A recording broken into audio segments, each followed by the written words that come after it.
Okay, here is take two. It is snowing. We're in the middle of a storm. We have water for the animals. We have electricity so far. And I thought, why not dream about spring and talk about garden books? So this one right here has always been my favorite. The Complete Book of Herbs by Lesley Bremness. Her YouTube videos were up last winter, but they've been taken down. She is incredible. I really like Lesley Bremness, and you can find this book used. It is on eBay and Amazon and places. But this is my second favorite book. You can see, I don't think you can really see all the marks I have in that one. Yeah, maybe you can. But this one, I just found this one maybe 3 weeks ago. And it is The Garden Maker's Book of Wonder by Alison Kostovic.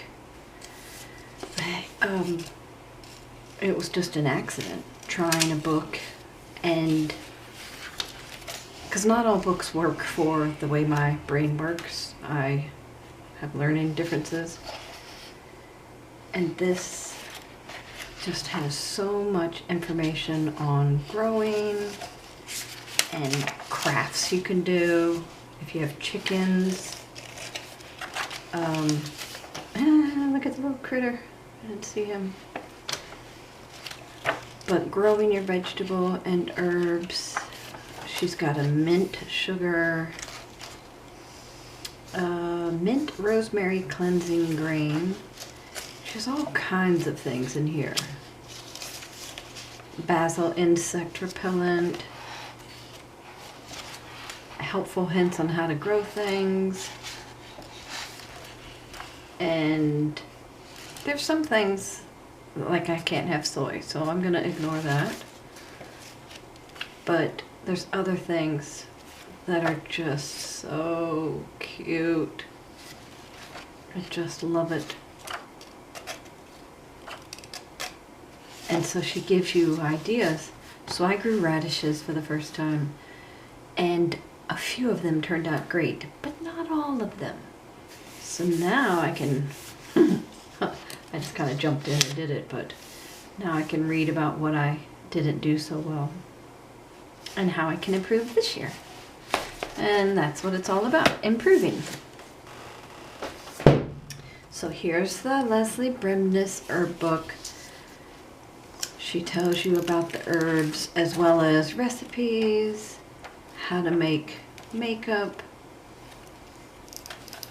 natural makeup, of course. There's soups, drying herbs, their medicinal qualities, harvesting, growing, propagating, and then the different parts of the plant. It's just awesome. So this book right here, I love this book with my asthma. It's very helpful because I need to make my house a little less toxic. That's her little trademark statement. Shauna Holman, I hear she's on social media, which I don't do those. I'm on an obscure social media. But for the garden, she gives you ideas about being clean and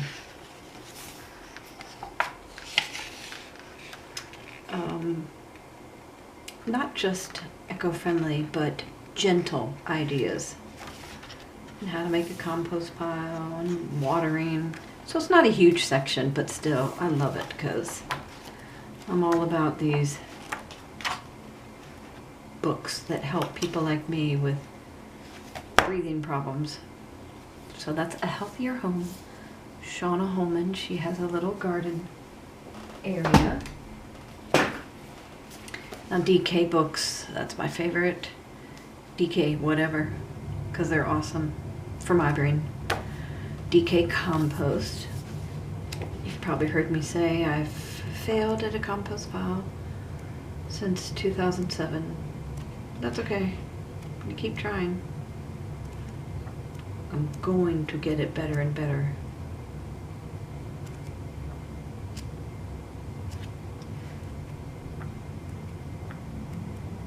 It's just so cute. That's interesting. Planting a fruit basket. Mine never looks like that. But then again, I have a million squirrels and chipmunks. That's why I use so many cloches, to try to save what fruit I do get. So this book, A History of the Garden in 50 Tools by Bill Laws, and it was a half-price book. It's just all kinds of neat things in here. I have a really, really big sieve, but I want to get one of these smaller ones because I'm using the other one for other things. I dry all my flowers on it. So I thought this was neat. The first lawnmower was made in 1832. I thought that was kind of cool. I'm looking into getting a thermometer, so I thought I would read up on it. Of course, I love to read about cloches because I'm always using cloches. I like the willow ones, but the only ones I can find are in Britain, and then you have to ship them over here, and it's a gazillion dollars, so I'm not doing that. Here's one I love. That beautiful cover. The Old-Fashioned Gardener, Nigel Colburn. I just love the metal watering cans, the old pitchfork, the old wheelbarrow, old sieve. Here's an old cloche, like the one I found at an antique mall.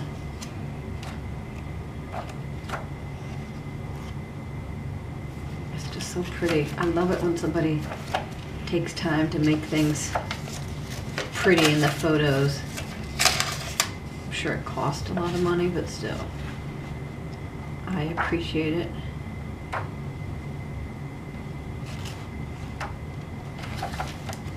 Cloches, the garden tools. I have dreams of getting a nice garden shed. Now, granted, this one's a little bit dirty, but it's so pretty.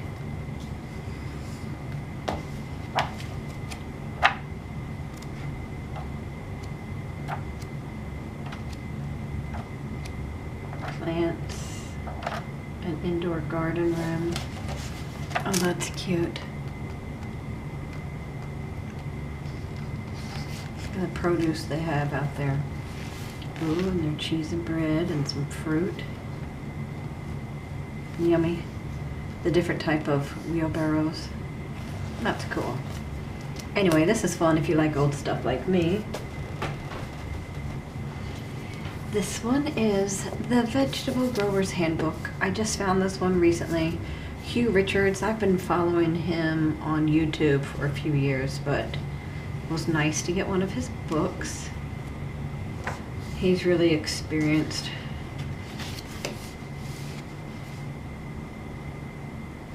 Pretty little sitting spot. Let's see, what else did I mark? Lovely. His little garden, all kinds of advice in here. I grow my potatoes in buckets, but look how pretty that is. Anyway, lots of advice in there I need to read. So here's a Kitchen Garden Living. That's by Bailey Van Tassel. And this one, it doesn't say that she's organic, but sometimes if I get a book that doesn't say it's organic, I just interpret everything to make sure it is organic. I thought this one was fun because she's talking about a kitchen garden, and I marked this one because it's freezing your produce, which is my style of saving things. She gives you ideas of what you can make, as well as what you grow, but whoa, sorry about that. She has these cute, well, first let me show you the pasta. Look how pretty that is. She puts her edible flowers and herbs in there. But she has some cute ideas of making these garden bundles and then giving them to people. I guess that's with the idea that you have enough to share. I have such a tiny garden, I wouldn't really have enough to share. So then she has this idea of take what you need. You could put that out front of your place, which I thought that was cute. And then this one right here I thought was so cool. So I didn't know it was called Build a Seed Library, but I've been doing this for the last few years where I have this, it's a little glass jar and I have a big sign on it and it says take a seed packet. It has no neonicotinoids because I care about the bees, and everything I do in my house is the seeds, the soil, certainly no chemicals. But if I use a little bit of a fertilizer, everything is organic. No neonicotinoids are in it, so that I'm not hurting the bees or any pollinators at all. I'm a bit neurotic about it, but that's okay. So I guess I was helping with the seed library. Well, when I read it, it made it sound like what I'm doing up front, giving some to others. So anyway, thought that was cool. Kitchen garden living. And then here's one I've read parts here and there. It's Companion Planting for Beginners, Brian Lowell. I've watched a lot of videos on YouTube of, like, I like a lot of the Grow Veg Man, and he'll tell you quite a bit about companion planting. But I thought it would be fun to look through this book and see some other ideas they give you.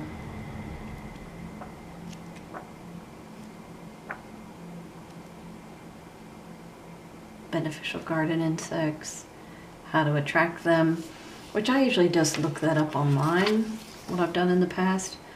When I had an issue with aphids back when we were in our condo, I looked that up and I just planted the plants that brought in hoverflies, and they got rid of all my aphids, which was pretty cool. So this one was Brian Lowell, Companion Planting, and that's all of them. So maybe you'll like to look up one of those. Hope you enjoyed. Have a good day, and be careful if you have the winter storm in your area.